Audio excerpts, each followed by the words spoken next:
Hello friends, আজ আমি দারুণ স্বাদের এক নিরামিষ রেসিপি নিয়ে এসেছি। আজকের আমি বানাবো বরবটি আলু দিয়ে মুগ ডাল। যে কোনো নিরামিষ দিনে এই রেসিপিটা আপনারা বানিয়ে খান, দারুণ লাগবে।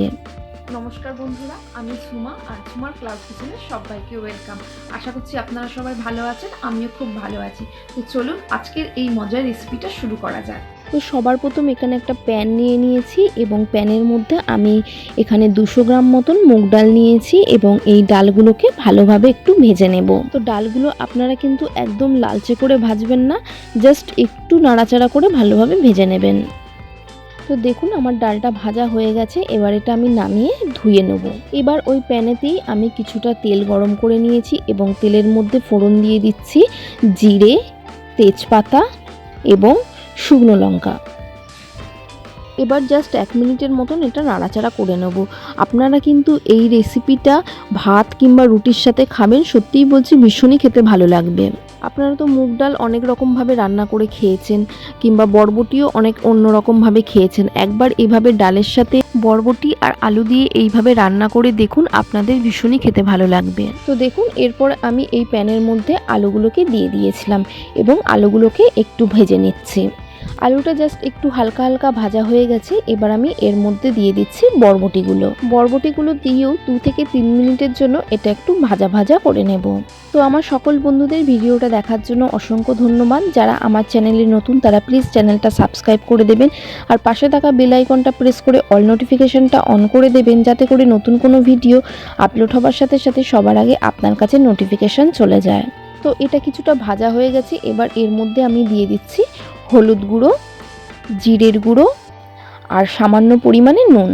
তো সব কিছু এবার ভালোভাবে মিশিয়ে নেব। তো সব কিছু একটু নাড়াচাড়া করে নেওয়ার পর এর মধ্যে আমি গ্রেট করে রাখা আদা দিয়ে দিচ্ছি।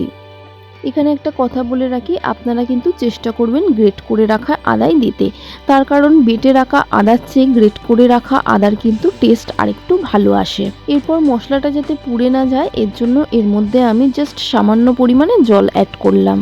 আবারও সব কিছু একটু নাড়াচাড়া করে নিচ্ছি।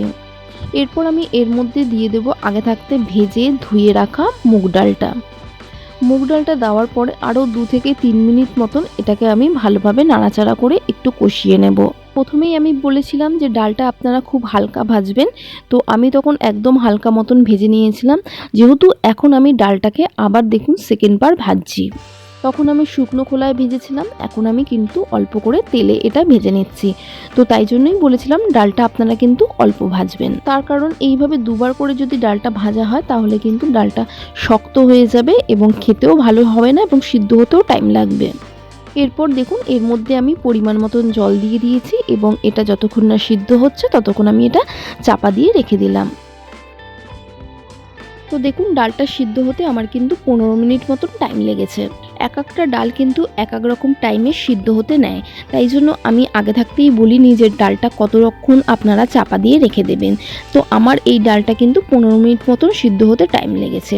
এরপর দেখুন আমি এর মধ্যে দিয়ে দিলাম সামান্য পরিমাণে চিনি আর কিছুটা গরম মশলা আর জাস্ট হাফ চামচের মতন ঘি। এবার সব কিছু একটু ভালোভাবে মিশিয়ে নেব। এখানে একটা কথা আপনাদের বলে রাখি, আপনারা যদি মিষ্টি পরিমাণটা না খেতে চান, মানে যে হালকা মিষ্টি একটা ভাব থাকে, তাহলে আপনারা কিন্তু চিনিটা অ্যাভয়েড করতে পারেন। তো এতে সামান্য পরিমাণ একটু মিষ্টি দিলে কিন্তু টেস্টের একটা ভালো ব্যালেন্স পাওয়া যায়, তাই জন্য আমি কিন্তু এই মিষ্টিটা সামান্য পরিমাণে দিই। তো আমার এই রেসিপিটা দেখুন তৈরি হয়ে গেছে। এটা আপনারা ভাত রুটি যে কিছুর সাথে খেতে পারেন।